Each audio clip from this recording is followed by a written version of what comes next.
আমাদের আকাঙ্ক্ষা ছিল আমাদের তখনকার যুব সমাজ একত্রিত ছিল, ঐক্যবদ্ধ ছিল এবং বৈষম্য অর্থনৈতিক সামাজিক সর্বক্ষেত্রেই ছিল। তা দূরীকরণের জন্য আমাদের সমাজের, আমরা যুব সমাজ তখন ছিলাম ৭১, এই বৈষম্য দূরীকরণের জন্য যে মুক্তিযুদ্ধ হয়েছিল সেই মুক্তিযুদ্ধের আকাঙ্ক্ষা কিন্তু পূরণ হয়নি এবং যুগে যুগে যারা আসছে তারা মুক্তিযুদ্ধকে পণ্যে রূপান্তরিত করেছে এবং এখানে বৈষম্য সৃষ্টি হয়েছে।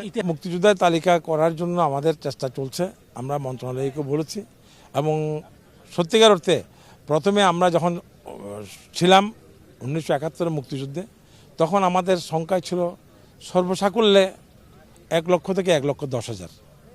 পরবর্তী পর্যায়ে বিভিন্নভাবে একে বিকৃত করে এবং মুক্তিযোদ্ধা সৃষ্টি হয়েছে ২,৫২,০০০ মতো মুক্তিযোদ্ধা সৃষ্টি করেছে এবং আমরা যারা যুদ্ধ করেছিলাম প্রকৃত মুক্তিযোদ্ধাদের চেয়ে ওদের সংখ্যা এখন বেশি। যে কিছু করে নাই, যার বয়স হয় নাই, সে এখন মুক্তিযোদ্ধা হিসেবে জনগণের ট্যাক্সের টাকা তারা ভাতা গ্রহণ করছে, সরকারের অর্থ ধ্বংস হচ্ছে। এখানে আমাদের তো কষ্ট হয়। আমাদের আবেদন থাকবে প্রকৃত মুক্তিযোদ্ধাদের তালিকাটা যদি করে এবং আমরা মারা যাওয়ার আগে শেষ নিঃশ্বাস ত্যাগ করার আগে যদি দেখে যেতে পারি, তাহলে এটাই আমরা প্রত্যাশা করি। ৭১ যারা পরাজিত শক্তি তারাই আজকে উঠে পড়ে লেগেছে এই স্বাধীনতাকে বিকৃত করার জন্য, এই দেশকে অচল করার জন্য। তারাই অনেক কিছু বলতেছে। হয়তো মুক্তিযুদ্ধে যেভাবে বলা হচ্ছে, আপনারা বলতেছেন, আমি শুনলাম একটু আগে, যেভাবে মুক্তিযোদ্ধাদের সংখ্যা বেড়েছে, আসলে এটা বেশি বড় কিছু না। এটার হয়তো একটু ঠিকভাবে করলে এটা দেখা যাবে মুক্তিযোদ্ধারাই মুক্তিযোদ্ধা হয়েছে এবং হয়তো ২-৪ জন এদিক থেকে, এটা আপনার সচিবও হয়েছে না। ৫৫ বছর পার করে এসেছি এবং যে কারণে আমরা অনেক কিছু স্মৃতিতে হারিয়ে ফেলেছি। আমাদের স্মৃতিও, আমরা কি করেছিলাম সেটা অনেকটা হারিয়ে ফেলেছি।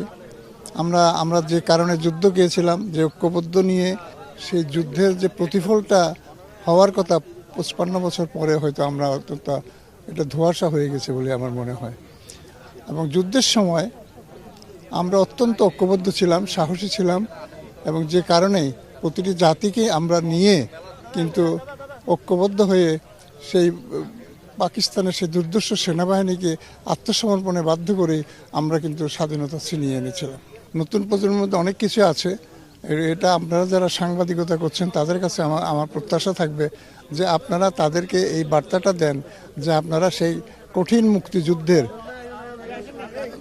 মুক্তিযুদ্ধের ইতিহাসটা আপনি প্রজন্মের কাছে পৌঁছে দেন। কিভাবে সেই প্রজন্ম যুদ্ধ করেছিল এবং এই দেশটাকে স্বাধীন করেছিল, এই ইতিহাসটা তাদের কাছে পৌঁছে দিতে।